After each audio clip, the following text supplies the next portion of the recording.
ওকে। আসসালামু আলাইকুম। ওয়েলকাম সবাইকে। আহ, আমাদের সঙ্গে আছেন সুমিত সাহা ভাই আর কি, যিনি বিগত সময়ে আর কি ইনোসিসে আর কি প্রাক্তন হিসেবে ছিলেন আর কি, সফটওয়্যার সফটওয়্যার ইঞ্জিনিয়ার হিসেবে। এখন তিনি গুগলে আছেন। আর আমাদের এই প্রোগ্রামটি অর্গানাইজ করছে ইউএসসিসি, ইস্টার্ন ইউনিভার্সিটি কমিটি কাপ থেকে আর কি সম্পাদিত করা হচ্ছে। আচ্ছা, প্রথমে আমরা শুরুতে যেটা বলতে পারি, ভাই আপনার কলেজ লাইফ থেকে শুরু করে ইউনিভার্সিটি লাইফে আর কি গ্রোথটা কেমন ছিল? আসলে যদি আমি কলেজ লাইফ থেকে শুরু করি, যদি বলতে হয় যে আমি কলেজ লাইফে বা ইয়াতে যে খুব ভালো স্টুডেন্ট ছিলাম বা ছিলাম এরকম না। বা পড়াশোনা মানে অ্যাকচুয়ালি তখনকার সময়ে পড়াশোনা ভালো বলতে যেটা বোঝায় সেরকম মোটেও ছিলাম না আমার কাছে যেটা মনে হয়। তো আমি যখন এইচএসসি তে ছিলাম আমার ঢাকা ইম্পেরিয়াল কলেজ থেকে, এবং আমাদের সময় আসলে এ প্লাস খুবই খুবই একটা কমন ব্যাপার ছিল। এবং আমি আমি এ প্লাস পর্যন্ত মিস করি। এবং তারপরে হচ্ছে যে দেখা যায় যে অ্যাডমিশনের সময়ও আমার বেশ চ্যালেঞ্জিং অবস্থার ভিতর দিয়ে যাইতে হয়। তো আমি কয়েকটা ভার্সিটি, পাবলিক ইউনিভার্সিটি গুলোতে ট্রাই করতেছিলাম, কারণ তখন আসলে কোনো ইঞ্জিনিয়ারিং ইউনিভার্সিটিতে আমার চান্স পাওয়া পসিবল হচ্ছিল না, এবং হচ্ছে যে প্রাইভেটেও পড়ার মতো সিচুয়েশন ছিল না। তো আমি বিভিন্ন পাবলিক ইউনিভার্সিটি গুলোতে ট্রাই করতে থাকি। তো তার ভিতর আহ চিটাং ইউনিভার্সিটিতে মোটামুটি কম্পিউটার সায়েন্স পাই।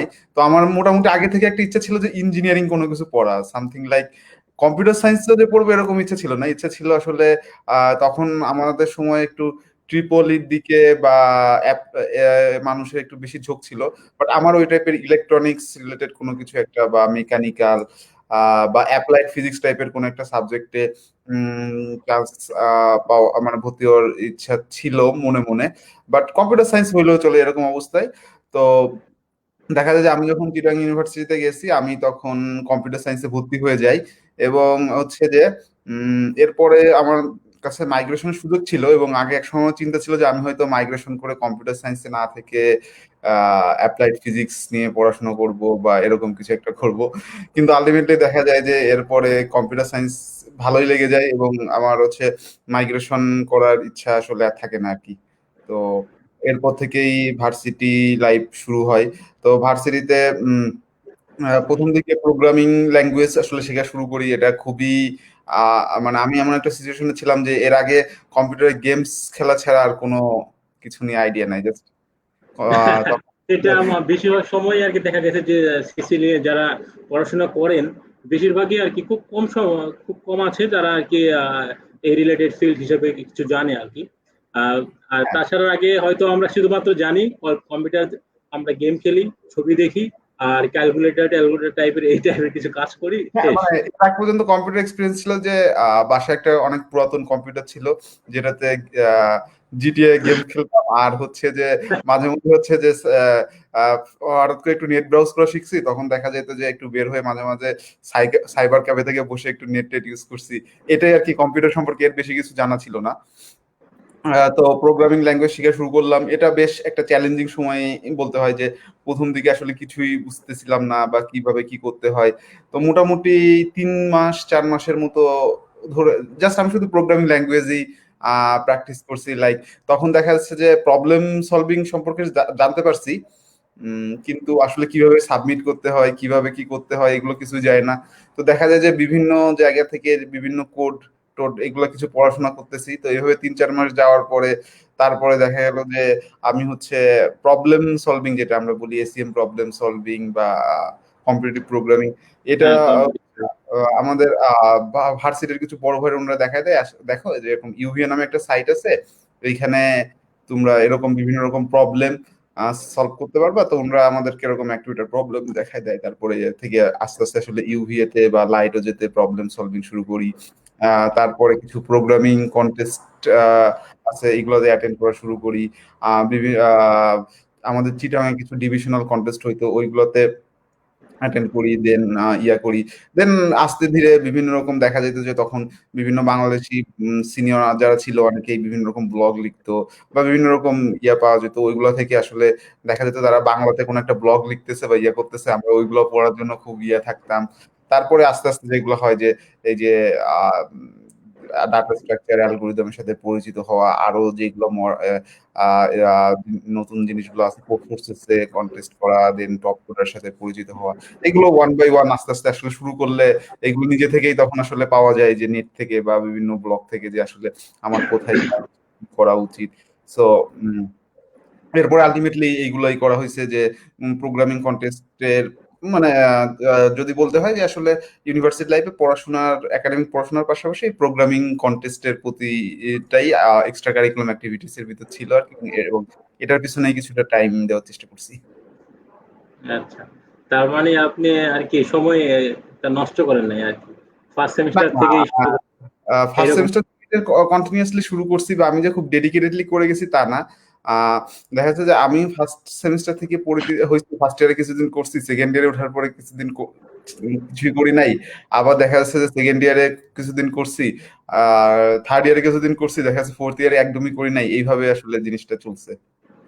মানে আচ্ছা। হ্যাঁ, এমন না যে আমি হচ্ছে যে রেগুলারই কন্টেস্টের জন্য প্র্যাকটিসে ছিলাম বা ছিলাম, কারণ আমাদের ওইখানে যেটা প্রবলেম ছিল যে তখন দেখা যেত যে টিম ফাইন্ড করা বা টিমের দেখা যাচ্ছে যে 3 জন মেম্বার বা চিটং থেকে ঢাকা এসে আসলে প্রোগ্রামিং কন্টেস্ট গুলোতে অ্যাটেন্ড করা, এটা আসলে কেউ খুব বেশি একটা ইন্টারেস্টেড হইতো না বা হচ্ছে যে হ্যাঁ, ইন্টারেস্ট হইতো না, টিম পাওয়া একটা মুশকিলের ব্যাপার ছিল, এরকম কিছু। এক্স্যাক্টলি। কারণ আমাদের অনেক আগে দেখে গেছে যে আপনার ফার্স্ট সেমিস্টারে যদি কেউ আর কি ইন্টারেস্ট হয়, সেকেন্ড সেমিস্টারে যাওয়ার পর আমরা ভুলে যাই আর কি। হ্যাঁ, মানে ইন দা লং টার্ম দেখা যায় যে ফার্স্ট ইয়ারে একটা ব্যাচ যখন ভর্তি হয়, দেখা যায় যে 60 জন যখন স্টুডেন্ট থাকে, প্রথম ফার্স্ট মাসে দেখা যাচ্ছে যে 40 জন বা থেকে 50 জন অ্যাটেন্ড করতেছে। তো আলটিমেটলি সেকেন্ড ইয়ার পর্যন্ত যাইতে এটা 5 থেকে 10 জনও থাকে না, এবং থার্ড ইয়ার ফোর্থ ইয়ার পর্যন্ত যাইতে যাইতে দেখা যাচ্ছে যে 1 থেকে 2 জন বা 3 জন হয়তো হ্যাঁ, কন্টিনিউ। এটা এরকম পাওয়া মুশকিল হয়ে যায়, পরে দেখা যায় যে অন্য অন্যথায় থেকে হয়তো বা অন্য কেউ আর কি অংশগ্রহণ করতেছে, এরকম কিছু দেখা যায়। হুম। তারপরেও বলতে গেলে আপনি আর কি তাহলে ভালোই আর কি একটা গ্রোথ শুরু করেছিলেন, গ্রোথের জন্য। আহ,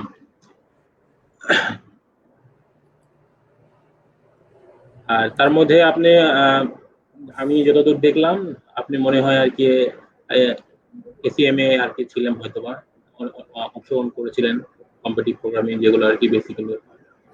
অ্যাকচুয়ালি আমি অংশগ্রহণের চেষ্টা করছি, যতগুলো পসিবল হয়েছিল পার্টিসিপেট করছি, বাট দেখা যায় যে বাট আমি আসলে স্যাটিসফাইড ছিলাম না আর কি তখন, বা এখনো স্যাটিসফাইড না যে আমি আসলে যে এসিএম এ খুব ভালো বা কম্পিটিশনে কোনো ভালো কিছু করতে পারছি।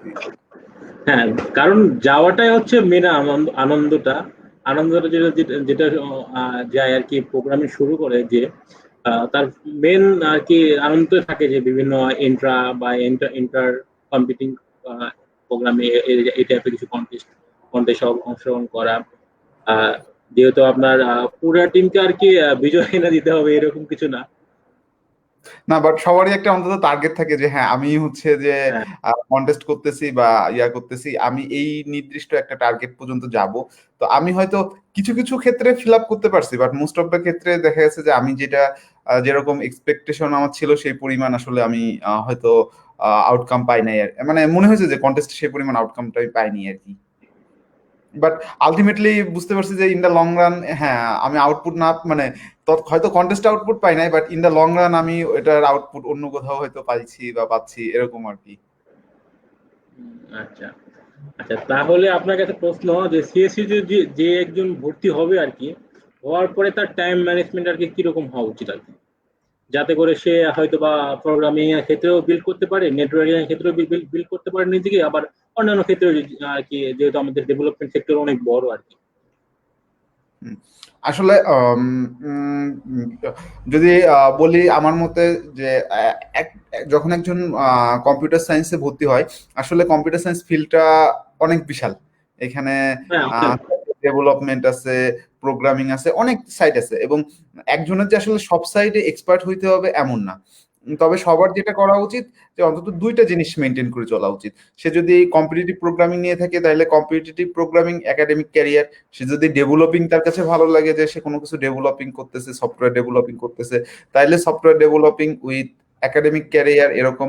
আর কারো যদি তিনটাই আসলে ভালো লাগে সে চাইলে তিনটাও মেনটেন করতে পারে। এটা হচ্ছে যে জাস্ট তাকে তার টাইমটাকে আসলে ওইভাবে ম্যানেজ করতে হবে। তবে যারা সবাই অ্যাজ এ ফ্রেশ গ্রাজুয়েট যারা কম্পিউটার সায়েন্সে ভর্তি হবে তাদের আমার মনে হয় যে অন্তত ফার্স্ট ইয়ারটা কিছুটা হলেও প্রবলেম সলভিং করা উচিত, যেটা তাকে আসলে লজিক্যালি অনেকটা স্ট্রং করবে। সো সে দেখা যাচ্ছে ইন ফিউচার কম্পিটিটিভ প্রোগ্রামিং না করে সফটওয়্যার ডেভেলপমেন্ট করলেও তার দেখা যাচ্ছে যে প্রথম কিছুদিন প্রবলেম সলভিং এবং ডাটা স্ট্রাকচার অ্যালগোরিদম গুলা কোর্সগুলোর সময় অন্তত ভালো করে শিখে রাখা উচিত। আর আমি যদি বলি দেখা যায় যে আমার কাছে মনে হয় যদি কেউ রেগুলারলি আসলে একটা নির্দিষ্ট টাইম দিতে পারে, দেখা যাচ্ছে যে ভার্সিটি একাডেমিক পড়াশোনার পাশাপাশি সফটওয়্যার ডেভেলপমেন্ট বা ইয়ার জন্য একটা টাইম বের করা যায়। তারপরে আর একটা জিনিস হচ্ছে যে আমাদের এখন উইকেন্ড থাকে বা হচ্ছে যে ভার্সিটিতে বিভিন্ন রকম ছুটি পাওয়া যায়, এই সময়গুলোকে যদি ঠিকমতো কাজে লাগানো যায় এবং মেন কথা হচ্ছে যে কন্টিনিউয়াস ফ্লো, অর্থাৎ প্রতিদিন যদি কেউ 1 ঘন্টা থেকে 2 ঘন্টাও কম্পিটিটিভ প্রোগ্রামিং এর পিছনে দিতে পারে বা দিল এবং মেনলি হচ্ছে যে প্র্যাকটিস করা, এইগুলোর সাথে এইভাবে রেগুলার একটা কমিউনিকেশনের ভিতর থাকে, তাহলে আসলে টাইম ম্যানেজমেন্ট করাটা খুব বেশি কঠিন হয়ে যায় না। আর আসলে ভার্সিটির পড়াশোনা বলতে, হ্যাঁ ভার্সিটির পড়াশোনা বলতে আমরা আসলে যে অ্যাসাইনমেন্ট বা ইয়া করতে করতে অনেক সময় সময় চলে যায়, বাট আমরা এটাও জানি যে আসলে ভার্সিটিতে স্কুল লেভেল বা কলেজ লেভেলে আমরা যে পরিমাণ পড়াশোনা মানুষ করি, ভার্সিটিতে কিন্তু তার থেকে পড়াশোনার পরিমাণটা অনেক কমে আসে আর কি। তো তখন দেখা যায় যে রেগুলার ক্লাস করার পাশাপাশি আসলে এক্সামের আগেই মেনলি সবাই পরীক্ষার জন্য প্রিপারেশনটা নেয়। মানে আমার কাছে যেটা মনে হয়েছে এখন পর্যন্ত, কারো ক্ষেত্রে হয়তো ডিফারেন্স হইতে হ্যাঁ, পারে। দেখা যায় যে বেসিক্যালি সবার জন্যই আরকি সেম হয় আরকি বিষয়টা আরকি। হ্যাঁ, যে দেখা যায় আপনার আপনার এক্সামের একদিন আগে থেকে পড়া শুরু করে দেয় এরকম। অ্যাকচুয়ালি ওরকম আমি ওটা বলতে চাচ্ছি না, আমি বলতে চাচ্ছি যে দেখা যায় যে নর্মাল টাইমে আমরা সাধারণত দেখা যায় যে কোনো ক্লাস টেস্ট বা অ্যাসাইনমেন্ট থাকলে ওটার জন্য একটু পড়াশোনা করি। আর দেখা যাচ্ছে ক্লাসগুলাতে অ্যাটেন্ড করে জিনিসগুলো টপিকস গুলো বুঝে রাখি বা একটা জিনিস মাথায় রেখে দিই যে হ্যাঁ আমাদের দেখা যাচ্ছে যে অ্যালগোরিদম ল্যাবে অ্যালগোরিদম ক্লাস কোর্স এটা পড়ানো হয়েছে বা কম্পিউটার ফান্ডামেন্টাল কোর্সে এই জিনিসটা পড়ানো হয়েছে, এই জিনিসটা আমি বুঝে রাখছি। তো দেখা যায় যে পরীক্ষার 4-5 দিন আগে থেকেই বা যখন পরীক্ষা শুরু হয় তার 1 মাস আগে থেকে 15 দিন আগে থেকে সব এইগুলাই ঘুরে ফিরে সবাই রিভিশন দিয়ে তখন সবকিছু কালেক্ট করে পড়াশোনা করে। সো অ্যাজ ইউজুয়াল জেনারেল টাইমে দেখা যায় যে তখন ভার্সিটি ক্লাস অ্যাসাইনমেন্ট করার পরে একজন স্টুডেন্ট যদি চায় মোটামুটি একটা প্র্যাকটিস করার জন্য সময় আসলে কম্পিটিটিভ প্রোগ্রামিং এর জন্য সময় সে বের করতে পারে।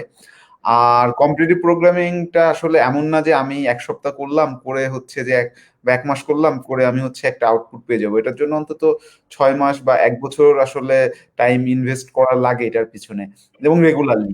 আহ দেখা যাচ্ছে পড়াশোনা আমার একটা কোর্স, আমি কিন্তু আসলে 15 দিন পরে অনেক কিছু কভার করে ফেলতে পারি বা একটা কোর্সের বইয়ের দেখা যাচ্ছে যে সবকিছু আমি 15 দিনে একটা সাবজেক্টের প্রিপারেশন আমি নিয়ে ফেলতে পারি এক্সামের জন্য। কিন্তু আসলে কম্পিটিটিভ প্রোগ্রামিং এর জন্য এরকম পসিবল না যে আমি হচ্ছে 15 দিন প্র্যাকটিস করে যে কন্টেস্টে যে খুব ভালো করে ফেলবো। আসলে এটার জন্য একটা লং লং টার্ম প্র্যাকটিস সবসময় দরকার পড়ে এবং লং টার্ম প্র্যাকটিসটা দরকার পড়ে কারণ আসলে এখানে আমাদের থিঙ্কিং ক্যাপাসিটিটা মনে হয় একটু চিন্তা ভাবনাটা বাড়াইতে হয়, বিভিন্ন টাইপের প্রবলেম, বিভিন্ন টাইপের ডাটা স্ট্রাকচার অ্যালগোরিদম এগুলো শিখতে হয়, ক্রিটিক্যালি অনেক কিছু থিঙ্ক করা শিখতে হয়, বিভিন্ন রকম ভ্যারাইটিস। সো যার কারণে আসলে জিনিসটার জন্য সময় ইনভেস্ট করতে হয় আর কি একটু। হ্যাঁ,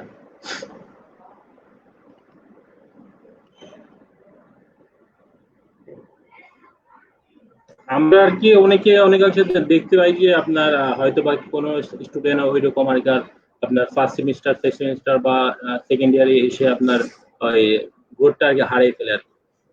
অনেক ইন্টারেস্ট থাকে কিন্তু পরে আর সেই ইন্টারেস্টটা কাজে লাগাতে পারে না। হ্যাঁ, আসলে যদি এই বিষয়ে বলতে হয় এটা আসলে খুবই একটা ব্যাপার, মানে দেখা যাচ্ছে যে একজন কম্পিটিটিভ প্রোগ্রামিং করতেছে বা দেখা যাচ্ছে যে সে খুব এমন একটা জায়গা থেকে কম্পিটিটিভ প্রোগ্রামিং করতেছে তার কোনো টিমমেট নাই বা তার ভালো ওরকম টিমমেট পাচ্ছে না বা এনভায়রনমেন্টটা ভালো হচ্ছে না। তো দেখা যায় 6 মাস করার পরে সে দেখতেছে যে আমি তো 6 মাস, দেখা গেলো সে চিন্তা করলো যে আমি 6 মাস প্রতিদিন 5 ঘন্টা করে এটার পিছনে সময় দিচ্ছি সাপোজ। তো এখন দেখতেছি যে আউটকাম আসলে কিছু সে দেখা যাচ্ছে অনেক কিছু শিখছে, বাট যদি সেই হিসাব করে যে তার প্রফিটটা কি হয়েছে, তো সে ক্যালকুলেট করে দেখতেছে সে কোনো কন্টেস্টে র্যাঙ্ক পায় নাই বা কোনো কিছু হয় নাই এরকম বিশেষ কোনো কিছু হয় নাই, বা মানুষের যে সে দেখা যাচ্ছে একটা সফটওয়্যার বানাইলাম বা আমি অ্যাপ বানাইলাম, অন্তত একজন মানুষের দেখাইতে পারি দেখো এই অ্যাপটা আমি বানাইছি। তো সেইখানে সে দেখা যাচ্ছে একটা অ্যালগোরিদমের উপর সে অনেক কিছু করছে, একটা অ্যালগোরিদম নিয়ে 100টা প্রবলেম সলভ করছে। এটা তো সে কাউরে বলতে পারবে না যে আমি এই অ্যালগোরিদমের উপর মানে দেখাইলে কেউ বুঝবেও, অনেকে বুঝবেও না, বাট একটা অ্যাপ দেখাইলে মানুষজন বুঝে যে সে একটা অ্যাপ বানাইছে। তো দেখা যায় যে এইসব অনেক কারণ থাকে, যার কারণে হচ্ছে যে আসলে অনেকে একটু হতাশ হয়ে, সবাই আসলে একটা হতাশা কাজ করে যে আসলে কি হবে ইন ফিউচার, বা এটা থেকে আমি আসলে, বা আমি এত খারাপ করতেছি বা আমি ভালো করতে পারতেছি না, এটার কি আসলে কোনো ফিউচার আছে আমার জন্য, এই ধরনের কনফিউশন গুলো আসে। এবং এটা আসলে সবারই আসে এখন। আম, অনেকেই হচ্ছে যে এই কনফিউজটা হয়ে ছেড়ে দেয়, কিন্তু আমার মনে হয় যে আসলে কনফিউজড হওয়ার কিছু নাই। আম, কারো যদি খুব বেশি কনফিউশন মানে খুব বেশি ডিপ্রেশন কাজ করে, সে তো তার একাডেমিক ক্যারিয়ার তো পাশাপাশি সে কন্টিনিউ করতেছে, প্লাস সে পাশে পাশে টুকটাক অন্য কিছু করতে পারে। বাট জিনিসটা আসলে একদম ছেড়ে না দিয়ে অন্তত কানেক্টেড থাকা যায় আর কি। মানে আমারও এরকম মনে হয়েছে যে হ্যাঁ আর কম্পিটিটিভ প্রোগ্রামিং করবো না, বা প্রোগ্রামিং কন্টেস্টের এইগুলো ডাটা স্ট্রাকচার মানে এইগুলা প্রবলেম সলভিং করবো না, এরকম আসলে যখন একটু কোনো একটা জায়গা থেকে মানে আউটপুটটা নিজের মতো না আসে বা মন মতো না হয়, তখন মনে হয় যে হ্যাঁ এগুলো আসলে করে কি লাভ। মানে এরকম চিন্তা ভাবনা প্রায়ই আসে, বা অনেক আমি শুধু আমার না আরো অনেকের কাছ থেকে শুনছি যে সবাই প্রায় এরকম ডিপ্রেসড হয়ে যায়, বাট তারপরেও আসলে কন্টিনিউ করে যেতে পারলে এটা ভালো আর কি। আচ্ছা আচ্ছা, আমি বাকিদের কথা না বলি, আমার কথাই বলি আপনাকে। হ্যাঁ। ফার্স্ট আপনার ফার্স্ট ইয়ার সেকেন্ড ইয়ার এরকম আর কি আমার একটা ইয়ে ছিল যে কম্পিটিটিভ প্রোগ্রামিং বা আর কি প্রোগ্রামিং কন্টেস্টে এরকম আর কি অংশগ্রহণ করবো, কাজ টাজ করবো। তো ফার্স্ট সেমিস্টার যেটা হয় আর কি, ফার্স্ট সেমিস্টারে কিছু বুঝতে পারি নাই যে কি চলতেছে আর কি। তো সেকেন্ড সেমিস্টার থেকে হালকা পাতলা একটু বুঝতে পারি। তারপরে ওই রকম কোর্স গুলাতেও আর কি ভালো করি। তারপর আপনার কন্টেস্ট বলতে তখন হচ্ছে ইন্ট্রা কন্টেস্ট চলতেছিল ভার্সিটিতে। তো হুম। ইন্ট্রা কন্টেস্টে আর কি মেম্বার পাই না, টিম টিম মেম্বার পাই না। তো কোনো মতে আর কি দুই তিনজনকে আর কি নিয়ে আর কি শুরু করলাম। তো শুরু করার পরে এরকম চললো, সেকেন্ড সেমিস্টার গিয়ে আর তো কাউকে পাওয়া যায় না, ওই যাদের নিলাম তারাও আর কি নাই। তো এরকম করতে করতে আর কি একদম বাদ পড়ে গেছে আর কি। তো তারপর থেকে আমি আর ওই কম্পিউটার প্রোগ্রামের ওদিকে যাই নাই। আমি আউটকাম হিসাবে আপনার ওয়েব ডেভেলপমেন্ট এই টাইপের কিছু করার ট্রাই করতেছি। এই পর্যন্ত আর কি ইতিহাস আর কি। আসলে মানে আহ, আমার মতে কোনো কিছু মানে যদি কেউ থাকে যে আমি আর কারো কোনো একটা টার্গেট থাকে যে আমি এটা করব, সবার যে কম্পিটিটিভ প্রোগ্রামিং করতে হবে বা সবার যে ডেভেলপিং করতে হবে এটা না। আমি মনে করি যে যেটাতে ফান হিসাবে পাই, মানে কারো কাছে যদি আলটিমেটলি সবাই একসময় ডেভেলপিংই করে যখন জব লাইফে যায়, বাট কম্পিটিটিভ প্রোগ্রামিংটা হচ্ছে একটা চ্যালেঞ্জিং জিনিস বা একটু ফান টাইপের। তো যে যেটা করতে যার কাছে ভাল লাগে সেটাই করা উচিত, এবং আমার মতে হচ্ছে যে যেটা করে যে মজা পায় তার জন্য সেটাই করা উচিত, বা যেটাতে যে করতে যার ভালো মানে যেটা হচ্ছে এক কথায় ভালো লাগে। আমার দেখা যাচ্ছে যে কম্পিটিটিভ প্রোগ্রামিং করতে ভালো লাগে, কিন্তু দেখা যাচ্ছে আমি মনে করতেছি যে না সফটওয়্যার ডেভেলপমেন্ট করলে হয়তো মনে হয় বেটার কিছু হইতো বা এরকম। জিনিসটা আসলে না, যেটাই করো ভালোভাবে করা হইলে আসলে সবকিছুরই একটা ভালো আউটপুট আসে আর কি। হ্যাঁ। যেটাই করা উচিত ওটাই মন দিয়ে করা উচিত। আচ্ছা, এক ভাই কমেন্ট করছেন, কমেন্টটা দেখে নিন। অয়ন ভাই কমেন্ট করছেন আপনাকে, আপনি উত্তর দেন। আচ্ছা, অয়ন হচ্ছে আমার ক্লাসমেট ছিল, আমরা একই সাথে একই কলেজে পড়াশোনা করছি। তো হ্যাঁ ভালো আছি।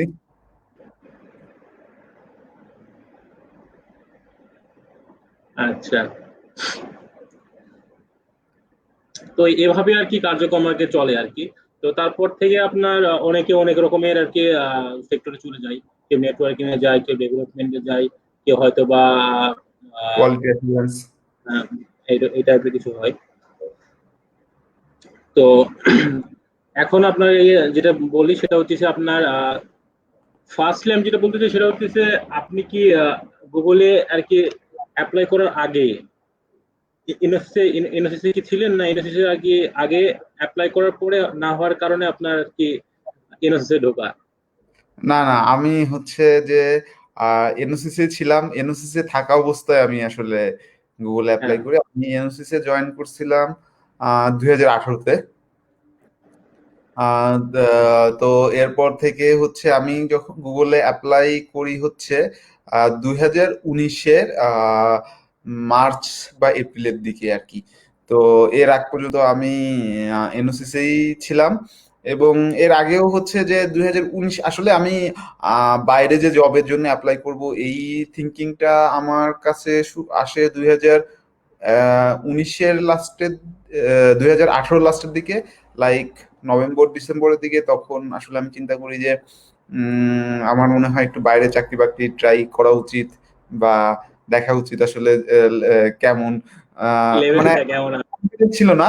বাট হচ্ছে যে দেখা যেত যে আম, এন- আহ, তখন আশেপাশে দেখতেছি যে অনেকেই অ্যাপ্লাই করতেছে, সবাই একটা প্রিপারেশন নিচ্ছে। তো আশেপাশে সবাইকে দেখে চিন্তা করলাম যে হ্যাঁ, একবার তো ট্রাই করে আগে দেখাই যায়।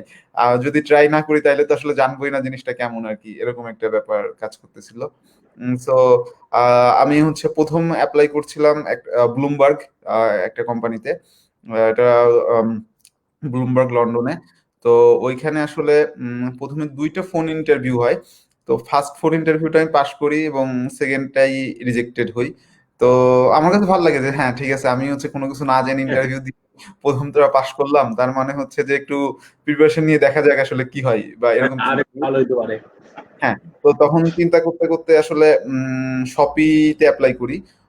ওদের ইন্টারভিউটা একটু লং প্রসেসে হইতেছিল, মানে, এবং ওইখানে ইন্টারভিউতে আসলে প্রোগ্রামিং এর পাশাপাশি আরো কিছু বিষয় থাকে, যেরকম দেখা যায় যে ডাটাবেজ নেটওয়ার্কিং, এই ধরনের অনেক অপারেটিং সিস্টেম থাকে। তো দেখা যাচ্ছে এইগুলো পড়াশোনা করে করে ইন্টারভিউ গুলো দিতে থাকি। তো দেখা যায় যে হ্যাঁ, ওইখানেও ইন্টারভিউ গুলো ভালো হচ্ছে, আমি সব ইন্টারভিউ গুলো পাশ করি। এবং মেবি হচ্ছে সবগুলো টেকনিক্যাল ইন্টারভিউ, হ্যাঁ সবগুলো টেকনিক্যাল ইন্টারভিউ পাশ করার পরে লাস্টে ওদের একটা ভিপি ইন্টারভিউ হয়, যেটা আসলে একটা ফর্মালিটিস টাইপের ছিল, ইঞ্জিনিয়ারিং ম্যানেজারের সাথে একটা ডিসকাশন। তো আমি ওইখান থেকে রিজেক্ট হই। আসলে সাধারণত ওইখান থেকে কেউ রিজেক্টেড হয় নাই, হইতে আমি শুনি নাই যে শপি থেকে কেউ ওইখান থেকে রিজেক্টেড হয়েছে। সো রিজেক্টেড হইলে একটা ইয়া ছিল যে হ্যাঁ, আমি সবগুলো টেকনিক্যাল ইন্টারভিউ পাশ করলাম, ইয়া করলাম, তারপরে আর রিজেক্ট করলাম। আবার একদিক থেকে ভালো লাগতেছিল যে হ্যাঁ ঠিক আছে, মানে দুইটাই কাজ করছিল, যে আমি এতগুলো ইন্টারভিউ পাশ করছি, আমার একটু কনফিডেন্সও একটু বাড়ছে যে হ্যাঁ ঠিক আছে। তো এরপরে দেখা যায় যে আরো কিছুদিন ধরে আমি প্রিপারেশন নিতে থাকি, এবং ওই সময় আসলে 2019-এর যে শুরুতে আসলে কোনো ইন্টারভিউ পাচ্ছিলাম না। আসলে বাংলাদেশ থেকে অ্যাপ্লাই করা হলে ইন্টারভিউ পাওয়াটাও হচ্ছে একটু টাফ ব্যাপার থাকে, মানে কোন একটা কোম্পানিতে ইন্টারভিউ দিতে পারার সুযোগটা আসলে একটু টাফ। তো তো এবার কয়েক মাস যাওয়ার পরে এরপরে হচ্ছে যে গুগল থেকে গুগল ইন্টারভিউ দেওয়ার সুযোগ পাই, এবং আহ, ওইটাই আসলে আমার, এটাই গুগলের ফার্স্ট ইন্টারভিউ ছিল। সো এবং লাকিলি হচ্ছে আমি সবগুলো ইন্টারভিউ পাশ করে পোল্যান্ড অফিসে ওয়ার্সোতে জয়েন করি। আচ্ছা, আচ্ছা, দর্শকদের জন্য বলতে চাই, যারা আর কি ভাইয়ের কাছে আর কি যে কোনো বিষয় জানতে চান, বা প্রোগ্রামিং নিয়ে কারিয়া কিভাবে করতে হয় কিছু ধারণা নিতে চান, সেক্ষেত্রে কমেন্ট করতে পারেন। আহ, আচ্ছা, একটা কমেন্ট নিয়ে নিই। আচ্ছা, একজন বলছে যে গুগলে জব পেতে হলে কোডফোর্সের রেটিং কি খুব ইম্পর্ট্যান্ট? আহ, আসলে এখানে খুব ইম্পর্টেন্ট বলে কোনো কিছু নাই। গুগলে দেখা যাবে যে এমন অনেক এমপ্লয়ি আছে যাদের কোড ফোর্সেসে আইডিও নাই। এখন এটা ম্যাটার করে না। বাট হ্যাঁ, কোড ফোর্সেস এর রেটিং ভালো মানে থাকা মানে অবভিয়াসলি সে একজন ভালো প্রবলেম সলভার। এবং আমরা সবাই জানি যে গুগলের যে ফোন কোডিং ইন্টারভিউ গুলো হয়, এগুলো similar to problem solving, like অনেকটা কোড ফোর্সেস এর মতোই। কোড ফোর্সেস এর কন্টেস্টে যেরকম প্রবলেম গুলো থাকে, অনেকটা কাছাকাছি ধাপের এই টাইপের প্রবলেমই থাকে, যেগুলো বেসিক ডাটা স্ট্রাকচার অ্যালগোরিদম বা ইমপ্লিমেন্টেশন রিলেটেড। সো কোড ফোর্সেসে যদি কারো রেটিং ভালো থাকে, তাহলে তার জন্য ইন্টারভিউ প্রবলেম গুলো সলভ করতে পারা ইজি হবে। এবং কারো রেটিং ভালো থাকলে ওইটা যখন সে সিভিতে লিখবে, তখন এটাও একটা সিভি, তার সিভিটাকে একটু প্লাস পয়েন্ট ভারী করে যে হ্যাঁ সে ভালো প্রবলেম সলভিং করে।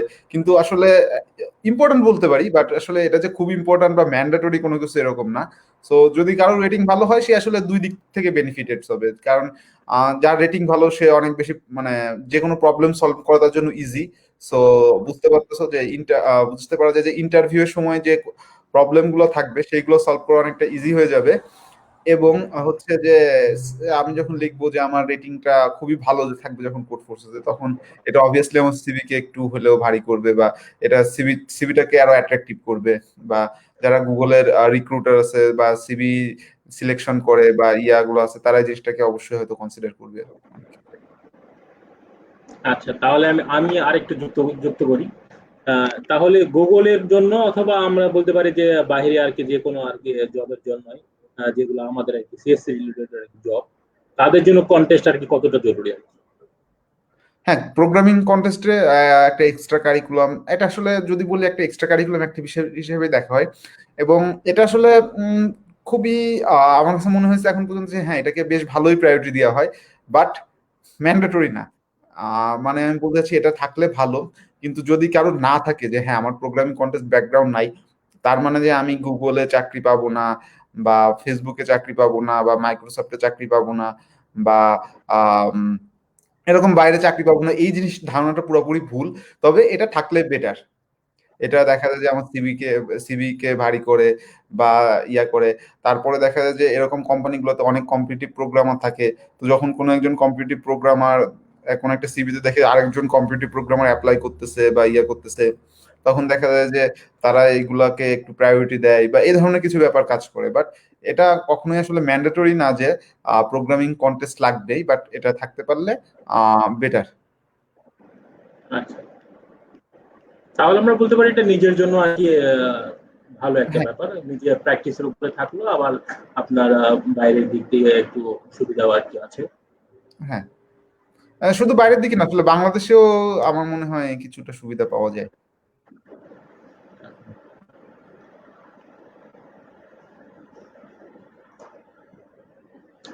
আচ্ছা, কমেন্ট আর কোনো দেখতেছি না, আপনারা কমেন্ট করতে পারেন, সমস্যা নেই।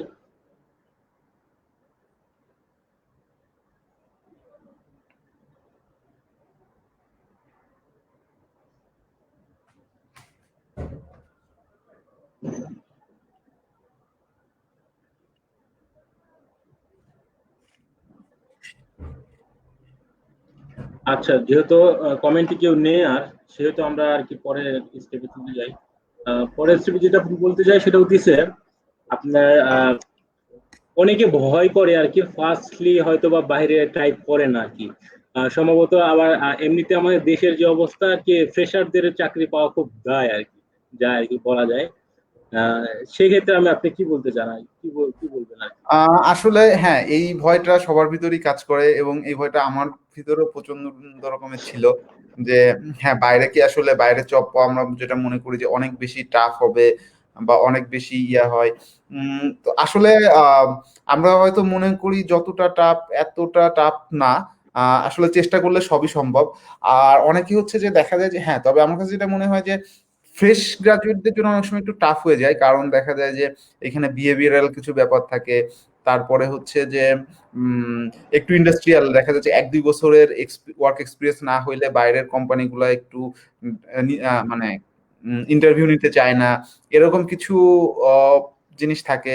তারপরে হচ্ছে যে সেখানে ইন্টারভিউ এর সময় বিহেভিয়ারাল ব্যাপারটা আসলে খুবই ইম্পর্ট্যান্ট, বা হচ্ছে যে ইন্টারভিউয়ের সাথে কমিউনিকেশন করার ব্যাপারটা। তো এইগুলো দেখা যায় যে অনেক সময় একজন ফ্রেশ গ্রাজুয়েট তার ভিতর দেখা যায় যে সে আগে খুবই কোয়ালিটিফুল, সে ইন্টারভিউ পাস করার মতো, কিন্তু দেখা যায় যে তার ভিতরে এরকম বেসিক কিছু আহ জিনিসগুলা তখন অনেক সময় গ্রো আপ করে না বা ইয়া থাকে না। তো দেখা যায় যে এই কারণে অনেক সময় হয়তো ফ্রেশ গ্রাজুয়েটদের জন্য একটু টাফ হয়ে যায়। বাট এরকম কিছু না, কারণ বাংলাদেশ থেকেও প্রচুর ফ্রেশ গ্রাজুয়েট হিসাবে চাকরি পাচ্ছে বাইরের অনেক কোম্পানিতে। তো দেখা যায় যে অনেকে 1 বছর বা 6 মাস 2 বছর জব সেক্টরে থাকলে আসলে এই ধরনের অনেক হ্যাবিট গুলা গ্রো করে। তো যার কারণে দেখা যায় যে তখন বাইরে জব হান্ট করাটাও ইজি হয়ে যায়, নিজের একটু এক্সপিরিয়েন্সও বাড়ে, সিভিটাও একটু ভারী হয়। কারণ আমি যে বললাম যে 1-2 বছর একটা এক্সপিরিয়েন্স থাকলে বাইরেও কল পেতে সুবিধা হয়। আর আসলে হ্যাঁ, এই জিনিসটা আসলে যেটা বাংলাদেশেও আসলে এক্সপিরিয়েন্স না থাকলে যে চাকরি পাওয়া যে খুব ইজি এরকমও না, বাংলাদেশেও দেখা যায় যে ম্যাক্সিমাম কোম্পানিগুলোতে 1 থেকে 2 বছরের এক্সপিরিয়েন্সটা চায়। এবং আমি আসলে যেটা দেখলাম যে বাংলাদেশের প্রেক্ষাপটে খুব সিনিয়র হয়ে গেল আসলে সুইচ করা একটু টাফ। আবার হচ্ছে যে একেবারে ফ্রেশারদের জন্য হচ্ছে যে অনেক সময় একটু চাকরি পাওয়া টাফ থাকে, কারণ হচ্ছে যে দেখা যায় যে ম্যাক্সিমাম সব থেকে কোম্পানিগুলো মনে হয় 1 থেকে 2 বছরের যাদের ওয়ার্ক এক্সপিরিয়েন্স আছে এরকম লোকজন মনে হয় একটু বেশি খুঁজে। দেখা যায় যে এক হ্যাঁ, দুই বছর এক্সপিরিয়েন্স আছে তাকে নিয়ে, তাকে দিয়ে যে কোনো টাইপের কাজ করানো যাচ্ছে, বাট একজন ফ্রেশারকে নিলে আসলে তাকে অনেক কিছু শিখাই নিতে হয় বা জিরো থেকে শুরু করতে হয়। দেখা যায় যে প্রথম 3 মাস বা 2 মাস তার থেকে কোনো আউটপুট পাওয়া যাচ্ছে না, এরকম সিনারিও আসে। সো যার কারণে সবাই চায় যে একটু এক্সপিরিয়েন্স লোকজন নিতে। বাট বাংলাদেশে অনেক কোম্পানি আছে যেখানে আসলে ইন্টার্ন করার সুযোগ আছে বা ইয়ে আছে, এবং অনেক কোম্পানি আছে যেই কোম্পানিগুলোতে আসলে ফ্রেশারদেরকে খুব ভালোভাবে ওয়েলকাম করা হয়। যেরকম আমি যখন এনোসিস সলিউশনে জব করতাম, এনোসিসে সবসময় আসলে ফ্রেশারদেরকে প্রিফার করা হয় অলওয়েজ। সো এই ধরনের কিছু কোম্পানিও, অনেক কোম্পানি আছে আসলে যারা ফ্রেশারদেরকে নেয় বা তাহলে কি এনোসিস কি ফ্রেশারদের জন্য একটা সুযোগ হতে পারে? হ্যাঁ, আমি মনে করি এনোসিস ফ্রেশারদের জন্য খুব ভালো একটা সুযোগ, কারণ হচ্ছে এনোসিস আসলে অলওয়েজ ফ্রেশার, ফ্রেশ গ্রাজুয়েটই পছন্দ করে, লাইক ফ্রেশ গ্রাজুয়েট হিসাবে রিক্রুট করতে চায়। সো যারা ফ্রেশার হিসাবে পাশ করতেছে, দেখা যায় যে অন্য কোথাও তাদের একটা কোম্পানিতে যেখানে 1-2 বছরের এক্সপিরিয়েন্স দরকার হবে সেখানে দেখা যাবে যে তারা এনোসিস আসলে এগুলা দিকে খুব একটা কেয়ার করে না। সো তাদের আসলে ইন্টারভিউটাই মেন। সো ফ্রেশ গ্রাজুয়েটদের জন্য এনওসিসি আসলে খুবই ভালো একটা জায়গা। আচ্ছা, আচ্ছা, আমরা কিছু কোশ্চেন নিয়ে নিই। আফজাল হোসেন শিশির ভাই বলছেন, নিজেকে কিভাবে প্রস্তুত করা উচিত সিএসসি এর স্টুডেন্ট হিসেবে? কি করলে ভালো জব পাওয়া যেতে পারে ফ্রেশার হিসেবে? ও আচ্ছা, ফ্রেশার হিসাবে। এটাও আর কি ফ্রেশারের নয়? হুম, আসলে এই সফটওয়্যার ইন্ডাস্ট্রিতে যদি আমি বলি যে কি করলে, এখানে আসলে প্রত্যেকটা কোম্পানি, অনেক কোম্পানির রিকোয়ারমেন্টই আসলে ডিফারেন্ট। যেরকম প্রত্যেকটা কোম্পানি আসলে যে তারা ডিফারেন্ট টেকনোলজিতে কাজ করে, ডিফারেন্ট, তাদের ডিফারেন্ট স্কিল সেট দরকার পড়ে। দেখা যাচ্ছে কোনো একটা কোম্পানি জাভাতে কাজ করতেছে, কোনো একটা কোম্পানি ডটনেটে কাজ করতেছে, কোনো একটা কোম্পানি সি++-এ কাজ করতেছে। তো অনেক ক্ষেত্রে দেখা যায় যে কোম্পানিগুলা চায় যে তাদের যে সেক্টরে কাজ করে ওই সেক্টরের এক্সপিরিয়েন্স লোক নিতে। সো কারো যদি কোনো স্পেসিফিক কোম্পানি টার্গেট থাকে যে আমি এই কোম্পানিতে কাজ করতে চাই, তাহলে দেখা যায় যে ওই কোম্পানি যে ধরনের টুলস টেকনোলজি গুলোতে কাজ করে ওইগুলা সম্পর্কে ধারণা থাকলে জিনিসটা বেটার হয়, ইজি হয়। আর আসলে আরেকটা জিনিস হচ্ছে যে দেখা যায় যে একটু জায়ান্ট কোম্পানিগুলা বা যারা একটু বড় কোম্পানি তারা বা একটু যে কোম্পানিগুলো একটু ব্রড মাইন্ডেড, তারা আসলে জিনিসটা জানে যে একজন ফ্রেশ গ্রাজুয়েটের পক্ষে আসলে এত কিছু জানা পসিবল হয় না। লাইক দেখা যাচ্ছে যে একজন ফ্রেশ গ্রাজুয়েট কি জানতে পারে, সে ডাটা স্ট্রাকচার জানবে, ডাটাবেস জানবে, অ্যালগোরিদম জানবে, কম্পাইলার জানবে। দেখা যাচ্ছে সে তার সে কয়েকটা প্রজেক্ট করবে, ওয়েব ডেভেলপমেন্ট সম্পর্কে সে টুকটাক জানবে, বাট এটা কখনোই তার কাছ থেকে এক্সপেক্ট করা উচিত না যে সে দেখা যাচ্ছে যে খুব বেশি কোনো, দেখা গেছে যে সে 5-7টা ল্যাঙ্গুয়েজ পারবে, বা হচ্ছে যে আমাদের এখন যে বিভিন্ন ওয়েব ডেভেলপমেন্টের অনেক রকম ফ্রেমওয়ার্ক আছে বা ইয়ে আছে, দেখা যাচ্ছে যে আহ, উম, যদি আমি মনে করি যে সে দেখা যাচ্ছে যে রিয়াক্ট বা অ্যাঙ্গুলার সব খুব ভালো পারবে, তারপরে দেখা যাচ্ছে যে সে একদম ব্যাক এন্ডে সে ডটনেট কোর বা সবকিছুই পুরো পারবে, এগুলো আসলে একজন ফ্রেশারের কাছ থেকে কোনো কোম্পানি এক্সপেক্ট করে না, এবং আসলে করা উচিত না, কারণ অ্যাজ এ ফ্রেশ গ্রাজুয়েট এগুলো কখনো তার একাডেমিক ইসে ছিল না বা ইসের ভিতরে থাকে না। সাধারণত কোম্পানিগুলো ফ্রেশ গ্রাজুয়েটদের থেকে যেটা এক্সপেক্ট করে যে তারা কোনো একটা প্রোগ্রামিং ল্যাঙ্গুয়েজ পারবে, এবং এটা বেশ ভালোভাবে পারবে। এটা সি++ হইতে পারে, জাভা হইতে পারে, বা যে কোনো একটা প্রোগ্রামিং ল্যাঙ্গুয়েজ। বাংলাদেশের প্রেক্ষাপটে আসলে আমরা জানি যে সি++ অ্যান্ড জাভাটাই হচ্ছে যে সব থেকে বেশি ফেমাস, এবং তার সাথে দেখা যায় যে তার algorithm, data structure, problem solving সম্পর্কে একটা ভালো নলেজ থাকবে, ডাটাবেস সম্পর্কে তার ভালো নলেজ থাকবে। ভালো নলেজ বলতে যে ইন্ডাস্ট্রিয়াল লেভেলের খুব ভালো নলেজ থাকা লাগবে তা না, সে তো ভার্সিটিতে যে কোর্স করার সময় সে যে জিনিসগুলো জিনিসগুলো তাকে শেখানো হয়েছে, লাইক এসকিউএল কোয়েরি গুলা বা ডাটাবেসের বেসিক ডিজাইন সম্পর্কে তার আইডিয়া থাকবে। সো নেটওয়ার্কিং বা অপারেটিং সিস্টেমের যে বেসিক জিনিসগুলো, কম্পিউটার সায়েন্সের অনেক কিছু জিনিস, লাইক যদি আমি বলি যে নেটওয়ার্কিং এর ট্রান্সপোর্ট লেয়ার এগুলা বা বিভিন্ন রকম জিনিসগুলো বেসিক কিভাবে কাজ করে, বা এবং অপারেটিং সিস্টেমের মেমোরি ম্যানেজমেন্ট বা এই বিষয়গুলো সম্পর্কে তার বেশ ভালো কিছু আইডিয়া থাকবে। সো এইগুলাই আসলে এবং তার হচ্ছে একটা বা দুইটা ভার্সিটিতে সে কোনো একটা প্রজেক্ট করবে, দেখা যাবে যে তার প্রজেক্ট সম্পর্কে একটু এক্সপিরিয়েন্স থাকবে বা একটা বা দুইটা প্রজেক্ট করবে। এবং আসলে ভার্সিটিতে আমরা যখন এই প্রজেক্ট গুলা করি, এরকম একটা দুইটা প্রজেক্ট করেও যে আসলে ইন্ডাস্ট্রিতে কিভাবে প্র্যাকটিস হয় এটা সম্পর্কে খুব বেশি যে জানা যায় তাও না। বাট তারপরে হচ্ছে যে একটা দুইটা যখন কারোর ভার্সিটিতে প্রজেক্ট থাকে বা একটা বা দুইটা মোটামুটি প্রজেক্ট থাকা, এটাও একটু ইম্পর্ট্যান্ট। কারণ এটা দিয়ে মোটামুটি বোঝা যায় যে সে বেসিক ডেভেলপমেন্টটা কিভাবে করতে হয় বা বেসিক জিনিসগুলো অন্তত কিছুটা সম্পর্কে সে জানে। জাস্ট এইগুলাই অ্যাজ এ ফ্রেশারের কাছ থেকে একটা কোম্পানি এক্সপেক্ট করে। আচ্ছা, আমরা যদি কমেন্ট গুলো পড়ি দেখা যাবে যে আপনার ঘুরে ফিরে আপনার ওই নতুনদেরই আর কি, নতুনদেরই যত যত আর কি সমস্যা দেখা যাবে। কারণ আমরা ওই ফার্স্ট যেটা আমরা ইয়ে করি সেটা হচ্ছে ভয় আর কি। আপনার ফার্স্টে জবে খুবই ভয় আর কি। একটা ভয় থাকে হচ্ছে সিভি সিভি নিয়ে, তারপর আরেকটা থাকে অ্যাপ্লাই এর একটা ব্যাপার নেই। তারপরে আবার আমরা ইয়ে পাই না যে কোথায় কিভাবে অ্যাপ্লাই করব।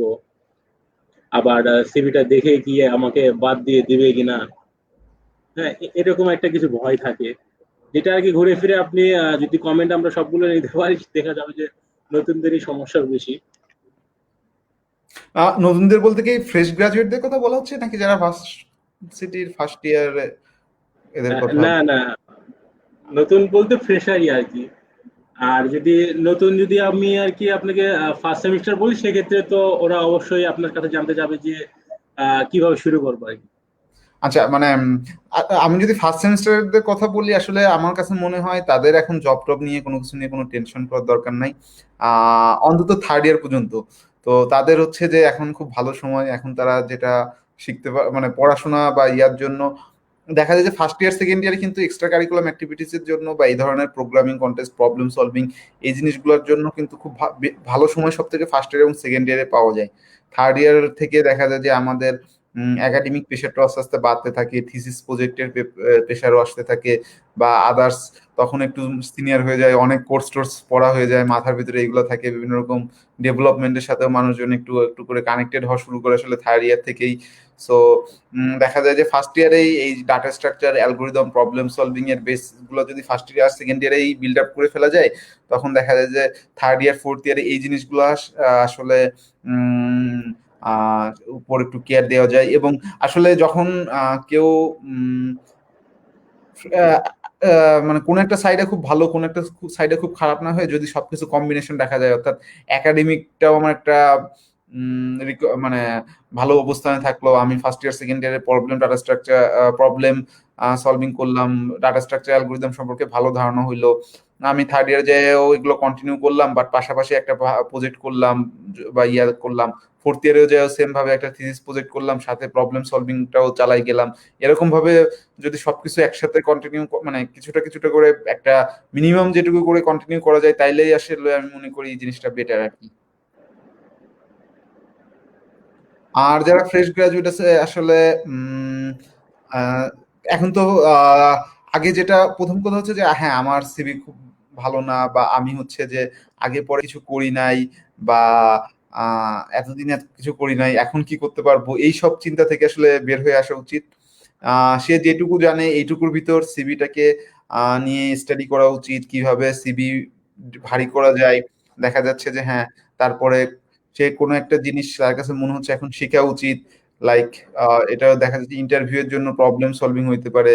আহ তারপরে দেখা যাচ্ছে কোনো একটা প্রোগ্রামিং ল্যাঙ্গুয়েজ বা কোনো একটা টেকনোলজি হইতে পারে, এইগুলো নিয়েও পড়াশোনা করতে চাইলে টুকটাক করতে পারে, যেটা তার সিভি কে ভারী করবে এবং কোনো কোম্পানির রিকোয়ারমেন্টের সাথে মিলতে পারে, বা এরকম কোনো কিছু, এগুলো করা উচিত।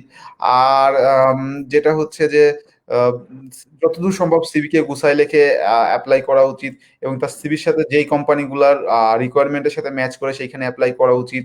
আর নেটওয়ার্কিং আসলে একটা, যদি বলি, একটা বড় ফ্যাক্টর হিসেবে কাজ করে এখানে। নেটওয়ার্কিং বলতে আমি বুঝাচ্ছি, আমি যে সফটওয়্যার ফার্মে অ্যাপ্লাই করতেছি ওইখানে আমার পরিচিত কোনো কেউ আছে কিনা, কোনো সিনিয়র আছে কিনা, সে যদি আমাকে রেফার করে যে হ্যাঁ, তাহলে দেখা যায় ইন্টারভিউ পাওয়াটা খুব ইজি হয়। বা এই ধরনের যে ব্যাপারগুলো আছে এইগুলোর দিকেও একটু দৃষ্টি দেওয়া উচিত। লাইক, আর সবসময় হচ্ছে যে যেটা দেখা যায় যে সিনিয়ররাই আসলে কোন একটা সফটওয়্যার কোম্পানিতে তাদের ভার্সিটির জুনিয়রদের বা ইয়াদেরকে নিয়ে আসে। লাইক, দেখা যাচ্ছে কোন এক সিনিয়র ভাই আছে কোম্পানিতে, সে আমার ভার্সিটির সিনিয়র ভাই। সো তার থ্রুতে আমি ওখানে খোঁজ নিতে পারি যে ভাই এখানে কি রিক্রুটমেন্ট চলতেছে কিনা, নিলে কি আমার মানে আমাকে কি রেফার করা যায় কিনা, বা আমি যদি এখানে ইন্টারভিউ পাস করতে চাই আমার কোন টপিকস গুলোতে প্রিপারেশন নেওয়া উচিত। কারণ একটা কথা আমি আসলে বলছি যে দেখা যায় যে সফটওয়্যার ইন্ডাস্ট্রি গুলোতে আসলে প্রত্যেকটা কোম্পানির ওয়ার্ক টেকনোলজি এবং ইয়া ডিফারেন্ট। সো তাদের রিকোয়ারমেন্টও ডিফারেন্ট হইতেই পারে, এবং এখানে কোনো রুলস আসলে নাই, স্ট্যান্ডার্ড কোনো রুলস নাই যে হ্যাঁ আমাদেরকে হচ্ছে একজনের চাকরি নিতে গেলে এই কোশ্চেন গুলাই করতে হবে বা এই টপিক্সে আসলে কোশ্চেন করতে হবে। এরকম কোনো রুলস কিন্তু কোথাও নাই আর কি।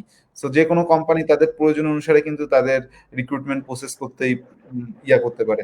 সো যখন কোন একটা কোম্পানি থেকে এইভাবে করার পরে কোম্পানি, দেখা যাচ্ছে কোন একটা কোম্পানিতে আমি অ্যাপ্লাই করছি, ওই কোম্পানি অনুযায়ী আমি সিভি তৈরি করছি, ওই কোম্পানি অনুযায়ী যখন অ্যাপ্লাই করছি দেখা যাচ্ছে আমার 15 দিন পরে ইন্টারভিউ বা 10 দিন পরে ইন্টারভিউ বা এরকম আমি অ্যাপ্লাই করতেছি, তখন দেখা যায় যে ওই কোম্পানির জন্য আসলে কি কি পড়াশোনা করা উচিত ওইগুলো নিয়ে একটু খোঁজ, মানে একটু নেটে ঘাটাঘাটি করা, বা নেটে অনেক সময় না পাওয়া নাও যেতে পারে। তো তখন দেখা যাচ্ছে ওই কোম্পানিতে আগে চাকরি করছে বা ওই কোম্পানিতে আগে ইন্টারভিউ দিছে বা রানিং কেউ আছে কিনা, তাদের সাথে একটু জানা যে আসলে আমি ইন্টারভিউ আছে, আমি কি এমন প্রিপারেশন নিলে আমার জন্য জিনিসটা ভালো হবে, এই এই জিনিসগুলাই আসলে করা উচিত। আচ্ছা আচ্ছা, তাহলে আমরা আর কি মোটামুটি অনেক কিছু আমরা শুনলাম। আহ, আর আপনারা যদি আমাদের আমাদের আর কি আরো কিছু শুনতে চান আমাদের কাছ থেকে, ভাইয়ের কাছ থেকে, তাহলে অবশ্যই কমেন্ট করেন। আমরা আর কি থাকবো, আরো কিছুক্ষণ থাকবো।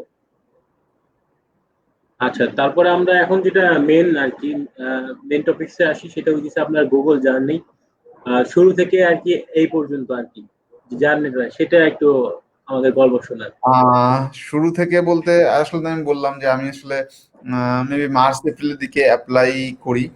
তো আসলে অ্যাপ্লাই করার সময় কিছু ব্যাপার আছে আমি সেগুলো জানতাম না ওইখানে আসলে। যখন আমি একটা রেফারের মাধ্যমে অ্যাপ্লাই করি, বাংলাদেশি একটা ভাইয়া, উনি হচ্ছে যে উনাকে বলছিলাম যে ভাই আমাকে রেফার করেন। সো উনি হচ্ছে আমাকে রেফার করছিল। তো আসলে রেফার করলে তখন একসাথে 3টে অফিসে অ্যাপ্লাই করা যায়, এবং ওইখান থেকে আসলে সাধারণত দেখা যায় যে একটা দুইটা বা তিনটা যে কোনো সংখ্যক অফিস থেকে রেসপন্স আসতে পারে, কিন্তু আসলে ইন্টারভিউ দেওয়া যায় যে কোনো একটা অফিসে। সো আমি এরকম তো আমি পরে যেটা বুঝতে পারি যে আসলে ওয়ান বাই ওয়ান অ্যাপ্লাই করা বেটার, বাট আমি একসাথে 3টে অ্যাপ্লাই করে দিই। এবং আমার হচ্ছে যে ওয়াটস অফিস থেকে আসলে রিপ্লাই আসে যে হ্যাঁ তারা আমার ইন্টারভিউ নিতে চায়। তো ইন্টারভিউ প্রসেসে যদি যাই, প্রথমে একটা জাস্ট রিক্রুটার ইন্টারভিউ হয়। এটাতে কোনো টেকনিক্যাল সেরকম কোনো কিছু আলোচনা হয় না, জাস্ট রিক্রুটার ফোন দিয়ে কথা বলবে, জব করতে চাই কিনা বা এই ইন্টারেস্ট গুলো শুনবে। দেন হচ্ছে যে সিভিতে যেগুলো লেখা আছে এগুলো যে কি কি এরকম শুনতে পারে যে কি কি প্রোগ্রামিং ল্যাঙ্গুয়েজ পারি বা কি কি ওয়ার্ক এক্সপিরিয়েন্স কতদিনের কি, এইগুলো জিজ্ঞাসা করতে পারে। বাট এরকম না যে প্রোগ্রামিং ল্যাঙ্গুয়েজে বলো সি প্লাস প্লাস এর এটা কি ওইটা কি বা অমুক, এরকম কোনো কিছু তারা জিজ্ঞাসা করবে না রিক্রুটার ইন্টারভিউতে বলে। সো এটা হওয়ার পরে এটাতে সাধারণত কাউকে ফেল করায় না, বাট করে, অনেকেই ফেল করে, বাট এটা একটু রেয়ার। তো এরপরে যেটা হয় যে ফোন ইন্টারভিউ হয়। ফোন ইন্টারভিউটা আসলে 1 ঘন্টার একটা ইন্টারভিউ থাকে, মাঝে মাঝে এটা 1 ঘন্টাও ক্রস করে। তো এখানে আসলে 45 মিনিটের একটা কোডিং সেশন থাকে, যে এখানে কিছু প্রবলেম সলভ করতে দেওয়া হয়। এটা হার্ডনেস এর উপর বেস করে একটা দুইটা বা আরো বেশি সংখ্যক প্রবলেম হইতে পারে বা যে কোনো কিছু হইতে পারে, এবং আসলে ইন্টারভিউ এর উপরও কিছুটা ডিপেন্ড করে। কারণ অনেক সময় এটা প্রবলেম সলভিং থাকে বা অনেক সময় এটা অবজেক্ট ওরিয়েন্টেড ডিজাইন থাকে।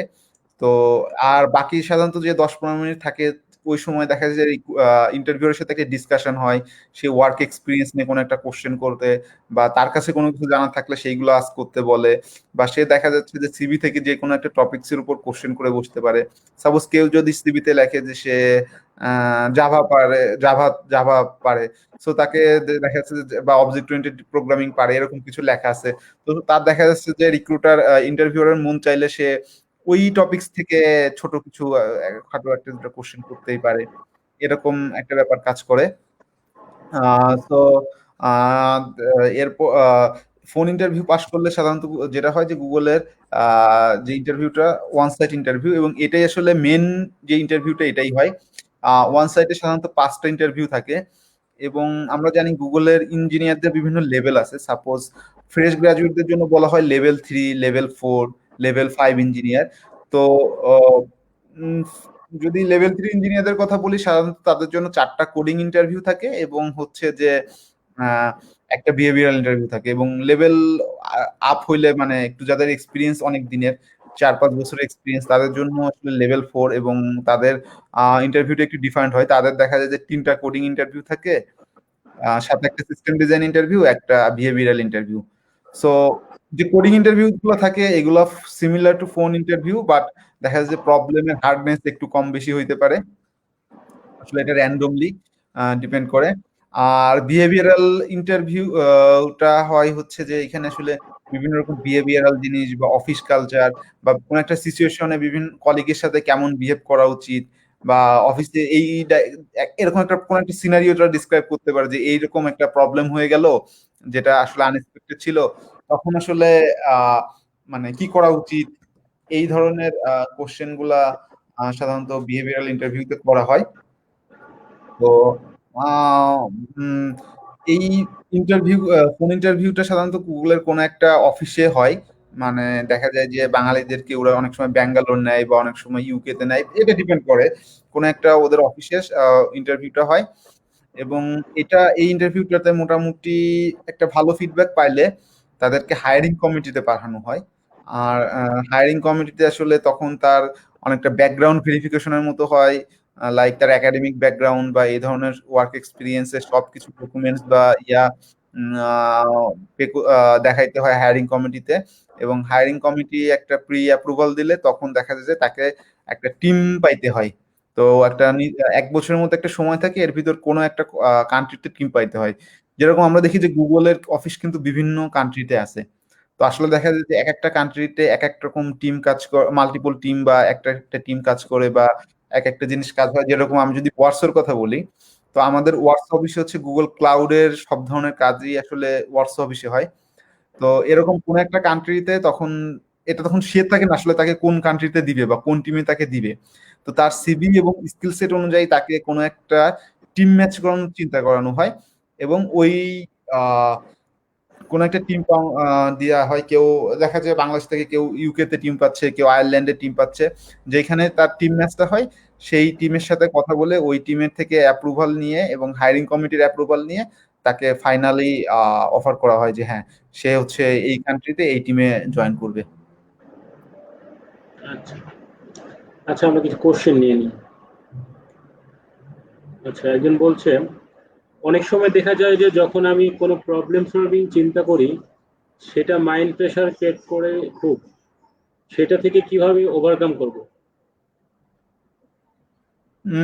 আসলে প্রেশার তো ক্রিয়েট একটু হবেই, তবে আমি যেটা মনে করি যে হ্যাঁ, দেখা যাচ্ছে একটা প্রবলেম আমি 1 ঘন্টা 2 ঘন্টা ট্রাই করলাম, তো কোনো সলিউশন আসতেছে না। আসলে যখন আমরা একটা প্রবলেম নিয়ে অনেকটা সময় পার করে ফেলি, মানে আমার কাছে যেটা মনে হয়েছে, আমার এটা সম্পূর্ণ আমার মানে পার্সোনাল এক্সপিরিয়েন্স থেকে বলতেছি, যে আমি একটা প্রবলেম চিন্তা করতেছি 1 ঘন্টা ধরে, দেখা যাবে যে আমি একটা দিক থেকেই চিন্তা করতেছি, মানে একটু যে মানে তখন আমাদের চিন্তাটা একদিকে চলে যায়, দেখা যাচ্ছে একটা লং টার্ম একটা জিনিস নিয়ে চিন্তা করতে থাকলে।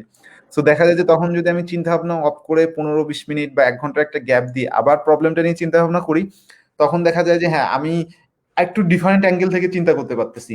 মানে তখন দেখা যাচ্ছে আমি একটা জিনিস ধরে নিয়েই চিন্তা করতেছিলাম যে প্রবলেমটা হয়তো এই দিক থেকে কিছু একটা চিন্তা করতে হবে, কিন্তু আসলে ওইটা যে অন্য কোনো একটা অ্যাঙ্গেল থেকে চিন্তা করার ব্যাপার ছিল সেটা তখন আমাদের মাথায় আসতেছিল না, বাট একটা গ্যাপ নিয়ে যদি আমি আবার প্রবলেমটা পড়ে আবার যদি সলভ করা শুরু করি, তখন দেখা যায় যে এই জিনিসটা হয়তো একটু গেস করা যায় যে হ্যাঁ, আমি আসলে উম, এই অ্যাপ্রোচে না যে হয়তো অ্যাপ্রোচটা একটু চেঞ্জ করলে প্রবলেমটা সলভ হয়ে যাচ্ছে আর কি। সো এটাই আসলে, প্রেশার তো একটু ক্রিয়েট হবেই, বাট দেখা, প্রেশার থেকে বের হওয়ার জন্য ব্রেক নেওয়া থেকে ভালো কোনো কিছু নাই আর কি। আচ্ছা, আরেকটা নিয়ে নিই। আচ্ছা, আরেক ভাই বলছেন যে tell us about your current job responsibility at your office.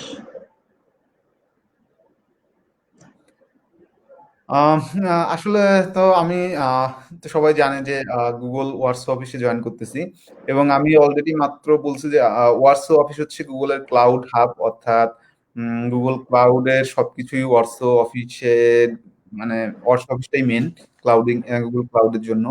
So এখানে আসলে আমি যে টিমটাতে কাজ করি এটা গুগল ক্লাউড নেটওয়ার্কিং টিমে কাজ করি, এবং এইখানে আমার আসলে মেন রেসপন্সিবিলিটি বলতে আহ, আমি এখানে মাইগ্রেশন একটা টিমে কাজ করি, আমার সাব টিমে, যেখানে আসলে গুগলে দেখা যাচ্ছে অনেক পুরাতন লেগেসি কোড আছে যেগুলা উপর ক্লাউডের, সো সেইগুলাকে রিরাইট করে একটু আপডেট করা হচ্ছে আর কি। দেখা যাচ্ছে যে জিনিসটা অনেক, কোডগুলো অনেক পুরাতন ছিল, তো সেগুলোকে আমরা নতুন ভাবে রিরাইট করতেছি, এবং সাথে কিছু চেঞ্জ করতেছি, বা বাগ, কোনো এক্সিস্টিং বাগ থাকলে ওইটা ফিক্স করে ট্রাই করতেছি। এটাই আর কি আপাতত আমার জব রেসপন্সিবিলিটি। আচ্ছা, আশা করি প্রশ্নের উত্তর পেয়ে গেছেন সবাই। আচ্ছা, আমরা আপনার গল্প শুনতে শুনতে আর কি অফ হয়ে গিয়েছিলাম আর কি। গল্পটা আর কি কমপ্লিট হয় নাই। আপনার আপনার গল্পটাতে আমরা শুনতে শুনতে কমপ্লিট হয় না, আপনি আর কি অ্যাপ্লাই পর আর কি আর আর বলেন না আর কি। হ্যাঁ, আবার না আমি অ্যাপ্লাইয়ের পরে তো বললাম যে যে ওয়ান সাইড বা ফোন ইন্টারভিউ গুলা কিভাবে আমরা, হ্যাঁ, হ্যাঁ, কেমন, ইন্টারভিউটা। আমার সাথে যেরকম হয়েছে আমি সেটাই বললাম। বাট আমার ক্ষেত্রে যেটা ছিল যে আমি উম, কোনো অফিস, আমার ওয়ান সাইডটা হচ্ছে কোনো অফিসে হয়েছিল না, আমি এটা বাংলাদেশ থেকে রিমোটলি আসলে অ্যাটেন্ড করছিলাম। কারণ যেটা প্রবলেম ছিল যে তখন আমাদেরকে যদি হোয়াটসঅ্যাপে অফিসে ইন্টারভিউ দেওয়ার জন্য আসা লাগতো, তখন এটার জন্য প্রায় কয়েক মাস সময়ের প্রয়োজন ছিল, লাইক 3-4 মান্থস অর মোর। তো আমার রিক্রুটার চাচ্ছিল যে ইন্টারভিউটা কুইকলি নিয়ে ফেলতে। সো সে আমাকে দুইটা অপশন দিছিল, এক ফার্স্ট অপশন ছিল যে আমি বাংলাদেশ থেকে রিমোটলি ইন্টারভিউটা অ্যাটেন্ড করব, সেকেন্ড অপশন ছিল যে আমি ব্যাঙ্গালোরে গিয়ে ওদের ব্যাঙ্গালোর অফিসে ইন্টারভিউটা দিব। বাট রিক্রুটার আমাকে বলতেছিল যে আমি তারা, এটা তাদের জন্য ভালো হবে যদি আমি বাংলাদেশ থেকে দেই, কারণ আসলে আমি যদি ব্যাঙ্গালোর যেও দিতে চাই, ভিসা এবং ইন্টারভিউ ডেট সবকিছু মিলাইতে মিলাইতে ওটাও আলটিমেটলি 2 মান্থস লিস্ট চলে যাবে। তো তারা চাচ্ছিল যে আমি 1 মান্থের ভিতর যেন আমার ওয়ান সাইডটা কমপ্লিট করতে পারলে তাদের জন্য একটু ভালো হয়। সো যে কারণে আমি হচ্ছে বাংলাদেশ থেকে আসলে রিমোটলি অ্যাটেন্ড করে ফেলি। আচ্ছা, আচ্ছা, আরেকজন কোশ্চেন করছে। অনেক বড় কোশ্চেন। ভাইয়া, আমি ভার্সিটিতে পড়ার চান্স পাই নাই। ভার্সিটি বলতে মেবি পাবলিক ভার্সিটির কথা বলতেছে। কিন্তু কোড ফোর্সেস, রেগুলার কন্টেস্ট আর প্রবলেম সলভিং করে গিয়েছি। ভার্সিটিতে যখন ছিলাম তখন আমাদের টিম চ্যাম্পিয়ন হয়েছিল। ভার্সিটিতে থাকা অবস্থায় এমআইএসটি ন্যাশনাল কন্টেস্ট পার্টিসিপেট করেছিলাম। এখন আমার প্রশ্ন হচ্ছে, আমার তো ভার্সিটি সার্টিফিকেট নাই, ড্রপ আউট হয়েছি। আমি কি কোনো আইটি কোম্পানিতে ফ্রেশার হিসাবে ইন্টার্ন অথবা জয়েন করতে পারবো? এছাড়া আমার ওয়েব ডেভেলপমেন্ট সামান্য জ্ঞান আছে। মেবি, হ্যাঁ, বাংলাদেশে হয়তো এই ধরনের সুযোগটা পাওয়া যাবে, যে এটা আসলে জব রিকোয়ারমেন্টের উপর ডিপেন্ড করতেছে। তো অনেক ক্ষেত্রে দেখা যায় যে অনেক কোম্পানি আছে যারা এডুকেশনাল সার্টিফিকেটটাকে ভ্যালু কিছু দেয়, আবার হচ্ছে যে অনেক কোম্পানি আছে তারা এটা দেখতেও চায় না, তারা জাস্ট ওয়ার্ক এক্সপিরিয়েন্স সম্পর্কে জানতে চায়। তো এই ক্ষেত্রে তোমার আসলে যেটা করতে হবে যে জব এক্সপিরিয়েন্স ইন্টারভিউ, কোম্পানির রিকোয়ারমেন্টে দেখতে হবে যে তাদের রিকোয়ারমেন্টে যদি বলা থাকে যে ভার্সিটি গ্রাজুয়েট হইতে হবে, তো সেক্ষেত্রে তো অবশ্যই গ্রাজুয়েশন সার্টিফিকেট লাগবে, এবং অনেক কোম্পানি আছে একটা সিজিপিও তারা মেনটেন করতে বলে, বাট এটা খুব কম সংখ্যক কোম্পানি আসলে সিজিপি এক্সপেক্ট করে। তো সেই ক্ষেত্রে দেখা যাবে যে যদি কোম্পানি গ্রাজুয়েট চাই সেই ক্ষেত্রে হয়তো একটু প্রবলেম, বাট অধিকাংশ অনেক কোম্পানি আছে যারা আসলে গ্রাজুয়েট চায় না। সো সেই কোম্পানিগুলোতে ট্রাই করতে হবে। এবং যদি আমি বলতে যে আমি যখন গুগলে আসলে অ্যাপ্লাই করছিলাম তখন যে জব রিকোয়ারমেন্ট ছিল যে গ্রাজুয়েশন কমপ্লিট করা থাকতে হবে, এবং হচ্ছে যে যদি গ্রাজুয়েশন কমপ্লিট করাটা আসলে 3 বছরের ভিতর হয়ে থাকে লাস্ট, তাহলে সেক্ষেত্রে তারা আসলে ভার্সিটি ভেরিফিকেশন করবে, মানে ওয়ার্ক এক্সপিরিয়েন্স যদি 3 বছরের কম থাকে বা এরকম কিছু একটা ছিল।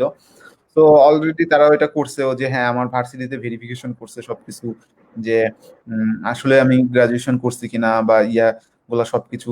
সো দেখা যায় যে বাইরের কোম্পানিগুলোতে এটা রিকোয়ারমেন্টের উপর ডিপেন্ড করে। আরেকটা জিনিস হচ্ছে এক্সপিরিয়েন্স। মেবি যখন কেউ ফ্রেশ গ্রাজুয়েট হিসেবে অ্যাপ্লাই করে, তারা গ্রাজুয়েশনের ব্যাপারটাকে কেয়ার করে। লাইক অ্যাজ এ ফ্রেশ গ্রাজুয়েটের জন্য এটা ইম্পর্টেন্ট যে সে আসলে ভার্সিটি পাস করছে কিনা। কিন্তু অনেক সময় দেখা যায় যে গুগল বা ফেসবুক বা মাইক্রোসফটের ওদের সাধারণত জব সার্কুলার গুলো এরকম থাকে যে ফ্রেশ গ্রাজুয়েটদের জন্য তারা বলে যে ট্রিপল সিএসসি বা কম্পিউটার সায়েন্স আইটি এই টাইপের কোনো একটা রিলেটেড সাবজেক্ট থেকে বা ম্যাথমেটিক্স থেকে গ্রাজুয়েশন কমপ্লিট করা থাকতে হবে। বাট যখন তারা একটু সিনিয়র পজিশনে হায়ার করে সেখানে কিন্তু রিকোয়ারমেন্টে কখনোই বলা থাকে না যে গ্রাজুয়েশন থাকতে হবে। তখন তারা উল্লেখ করে দেয় যে 8 to 10 ইয়ার্স বা 5 ইয়ার প্লাস ওয়ার্ক এক্সপিরিয়েন্স থাকা লাগবে এরকম পজিশন গুলাতে। তো আমি যতদূর জানি যে এই পজিশনগুলোতে এক্সপিরিয়েন্সের কথা উল্লেখ থাকে, কিন্তু কোনো গ্রাজুয়েশনের কথা উল্লেখ করা থাকে না। সেই জবগুলোতে আসলে গ্রাজুয়েশন না থাকলেও কোনো প্রবলেম হয় না। লাইক জায়ান্ট কোম্পানিগুলোতে এটা চাই, বাট এটা একটু সিনিয়র পজিশনের জন্য। লাইক দেখা যাচ্ছে যে উম, তাদের একটা জব রিকোয়ারমেন্ট দিছে যে senior software engineer 10 years 8 years plus experience লাগবে। তো তখন তারা হচ্ছে যে তারা আসলে 8 ইয়ার্স এক্সপিরিয়েন্স কিনা এটা কি দেখে, তারা আসলে গ্রাজুয়েশন সার্টিফিকেট ছিল কি ছিল না এটা নিয়ে খুব একটা কেয়ার করে না তখন। তো তারা দেখা যায় কিন্তু যখন ফ্রেশ গ্রাজুয়েটদেরকে রিক্রুট করে তখন আসলে তাদের রিকোয়ারমেন্টে থাকেই যে তাকে ফ্রেশ মানে অ্যাজ এ গ্রাজুয়েশন কমপ্লিট থাকতে হবে। আবার অনেক কোম্পানি আছে যেখানে আসলে এই গ্রাজুয়েশন কমপ্লিটের রিকোয়ারমেন্ট থাকে না। সো আসলে এটা পুরোপুরি কোম্পানি রিকোয়ারমেন্টের উপর ডিপেন্ড করতেছে। হ্যাঁ, আমরা আর কি আসলে অনেকাংশে দেখতে পাই আমরা যে আপনার অনেক কোম্পানিগুলো আছে যে এরকম মেজারমেন্ট আর কি সিজিপি তেমন একটা ইয়ে করে না, তার কি একটু এক্সপিরিয়েন্স একটু থাকলে সফটওয়্যার তার কোম্পানিতে নিয়ে নেয়। সিজিপিএ কোনো কোম্পানি দেখেই না বলতে হয়, খুব খুব কম সংখ্যক কোম্পানি এইতেই দেখে। বাট একটা মিনিমাম সিজিপিএ রাখা সবসময় বেটার, তাহলে আসলে সেফ একটা জোনে থাকা যায়। যে রিকোয়ারমেন্ট দেখলেও যে খুব হাই সিজিপিএ চাই তা না, তারা কিন্তু মোটামুটি একটা মিনিমাম সিজিপিএ রাখলেই চলে কোম্পানিগুলোর জন্য। সো ওই সিজিপিএটা মেনটেন করতে পারলেই হয়। আর উম, তবে হ্যাঁ গ্রাজুয়েশনটা আসলে মোস্ট অফ দ্য কোম্পানির ক্ষেত্রেই হয়তো ফ্রেশ গ্রাজুয়েটদের ক্ষেত্রে তারা গ্রাজুয়েটের রিকোয়ারমেন্টটা দেয়, বাট অনেক কোম্পানি আছে আসলে যেখানে গ্রাজুয়েশন না করেও হয়তো জব পাওয়া সম্ভব। হ্যাঁ, এটা আসলেই অনেকাংশে আমরা দেখতে পাই যে আপনার থার্ড ইয়ারের লাস্ট দিকে অথবা ফোর্থ ইয়ার ফার্স্ট সেমিস্টার এরকম অনেকে আর কি ফ্রেশাররা আর কি জবে ঢুকে যায় অনেকে, সেক্ষেত্রেও আর কি এটা ম্যাটার করে না তেমন। আচ্ছা, আমরা কিছুক্ষণ থাকবো, যদি কেউ কিছু জানতে চান সেক্ষেত্রে কমেন্ট করতে পারেন।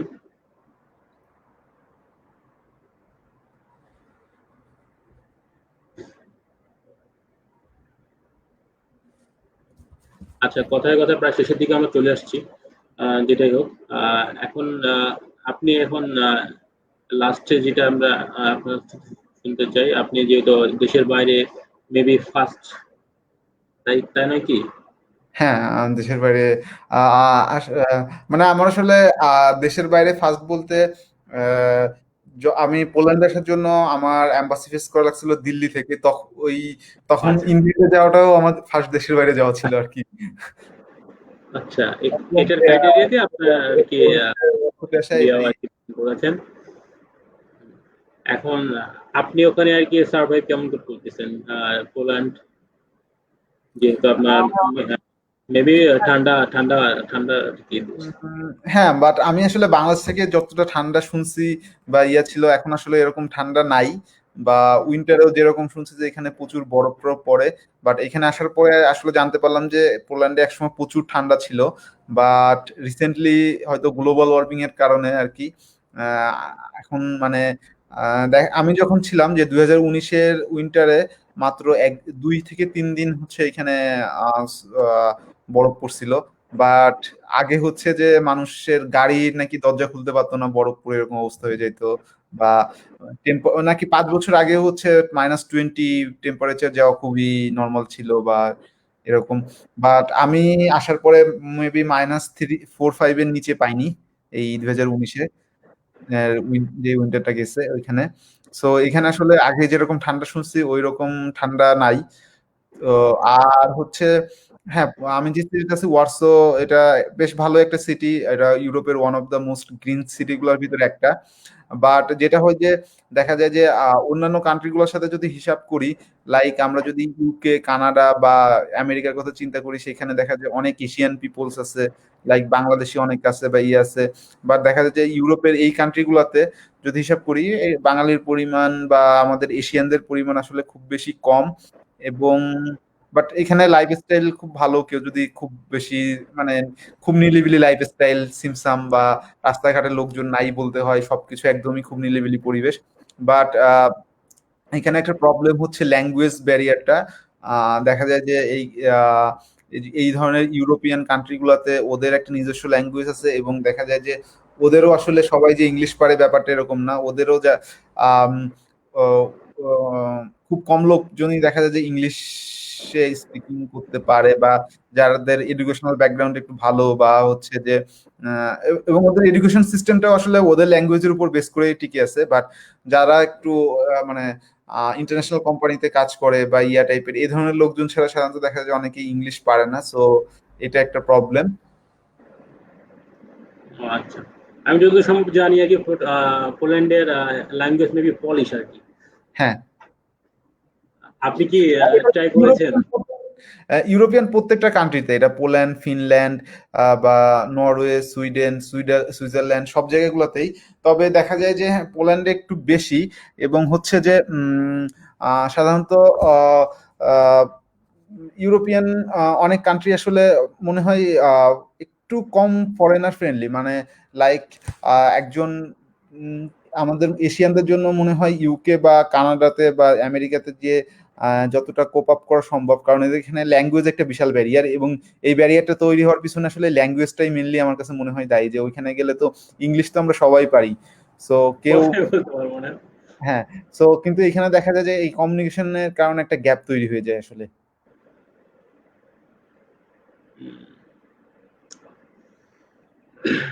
হ্যাঁ, সেটা আমরা আর কি দেখেছি এর আগে আপনার জার্মানিতে বা এই টাইপের কিছু আছে জায়গা আছে যেগুলোতে আপনার ল্যাঙ্গুয়েজটা আগে শিখে যাওয়া উচিত এরকম কিছু মনে করে অনেকে।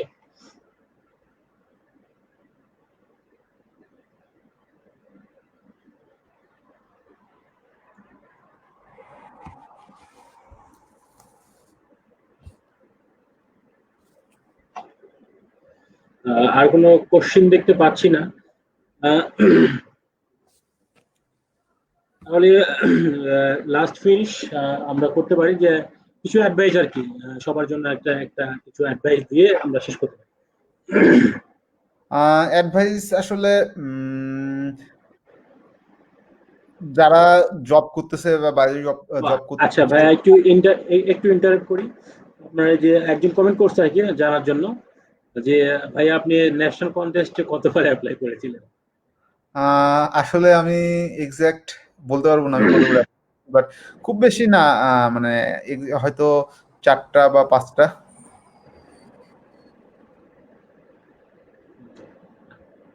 আচ্ছা ঠিক আছে, আমরা তাহলে চলে যাই। বলেন অ্যাডভাইস সবার উদ্দেশ্যে। তো অ্যাডভাইস। আসলে যদি কোনো টার্গেট করা হয় এটা পসিবল। বা বাইরে জব নিয়ে আসা আমরা যতটা কঠিন মনে করি, আমার কাছে মনে হয় এতটা কঠিন না।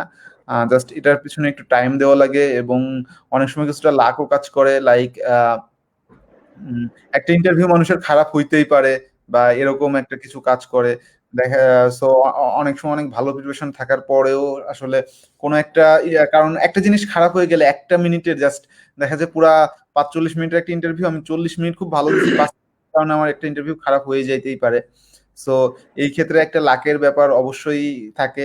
তো সবাই চেষ্টা করলে আসলে এখানে না হওয়ার কিছু নাই। আর চেষ্টাটা কন্টিনিউয়াসলি করা উচিত। যেরকম আমি যদি বলি যে আমি যখন আসলে গুগল ইন্টারভিউর আগে আমি প্রায় 3-4 মাস বা মতো প্র্যাকটিস করছিলাম।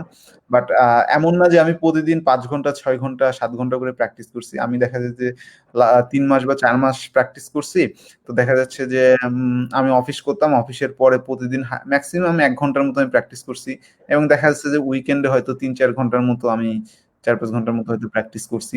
সো আসলে একটা 5 6 7 মাসের 8 মাসের বা 1 বছরের একটা টাইম লাইন ধরে নিয়ে প্রতিদিন 1 ঘন্টা 2 ঘন্টা জব করার পরে বা পড়াশোনার পাশাপাশি যে সময়টুকু পাওয়া যায় ওইটুকু নিয়ে আসলে চেষ্টা করলে একটা আউটপুট অবভিয়াসলি আসবে।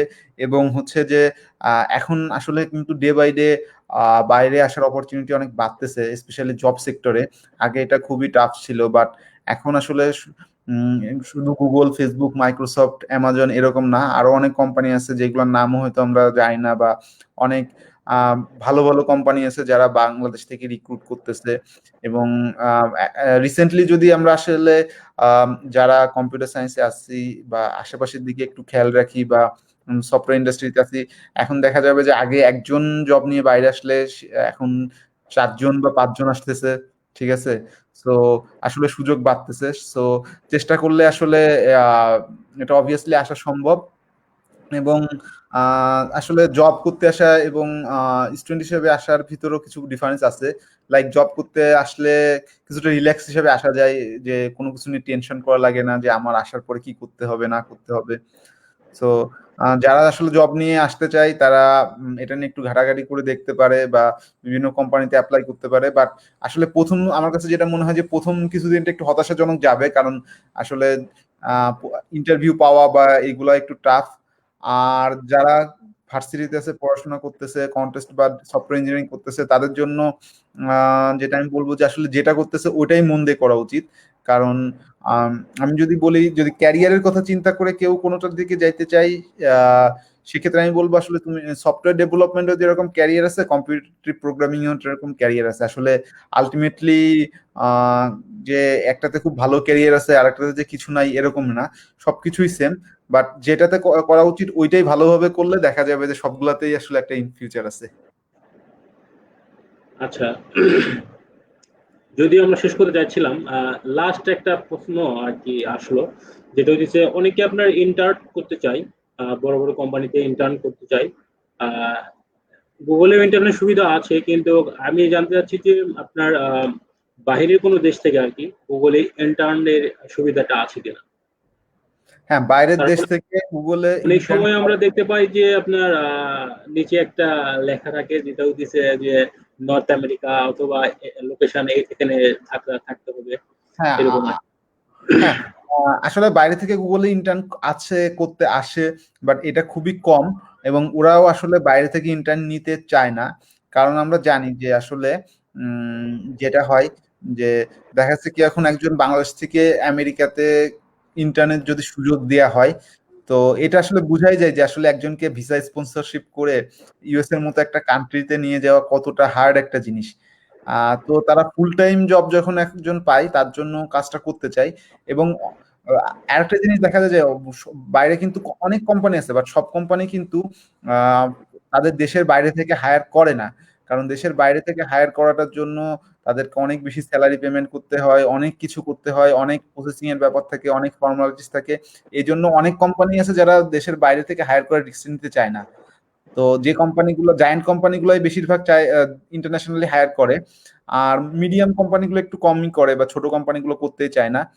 তো এই ক্ষেত্রে যেটা হয় যে একটা দেশ থেকে যখন দেশের বাইরে থেকে যখন হায়ার করে তখন জিনিসটা অনেক লং টার্ম প্রসিডিউর। লাইক কে একজনকে রিক্রুট করে নিয়ে যাইতেই, ভিসা প্রসেসিং করে তাকে সেখানে নিয়ে যাইতেই 3-4 মাস লাগে। তো যখন কেউ ইন্টার্ন পায়, আসলে ইন্টার্ন একটা 3 মাস বা 6 মাসের একটা শর্ট টাইমের জন্য সাধারণত ইন্টার্ন নেওয়া হয়। তো এই শর্ট টাইমের জন্য আরেকটা কান্ট্রি থেকে কাউকে এফোর্ট করে ভিসা স্পন্সর করে তাকে নিয়ে এসে 6 মাস রেখে আসলে 6 মাসে তার থেকে কোনো আউটপুটও পাওয়া যায় না। Just intern, as a intern তাকে আসলে দেখতে দেখতে 6 মাস চলে যায়। তার কাছ থেকে কোম্পানি কোনো কিছু ভেবে পাইতেও মানে আউটপুটও আসে না বা ইও আসে না।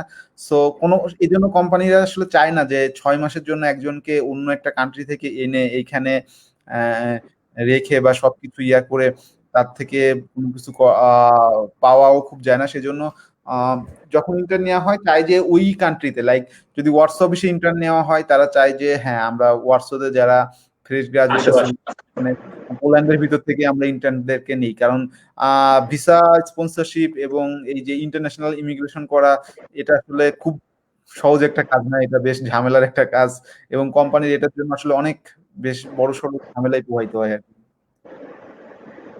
আচ্ছা, ঠিক আছে, অনেক অনেক ধন্যবাদ। আপনি মোটামুটি আমরা 1 আওয়ার্স পার করে দিয়েছি, আপনি সাথে ছিলেন, অনেক অনেক ধন্যবাদ আপনাকে। আর ইনশাল্লাহ আমরা আবার হয়তো বা লাইভে আসবো, দেখা যাক। ঠিক আছে, আমি তাহলে এখানে শেষ করে দিই। ভালো থাকবেন ভাইয়া।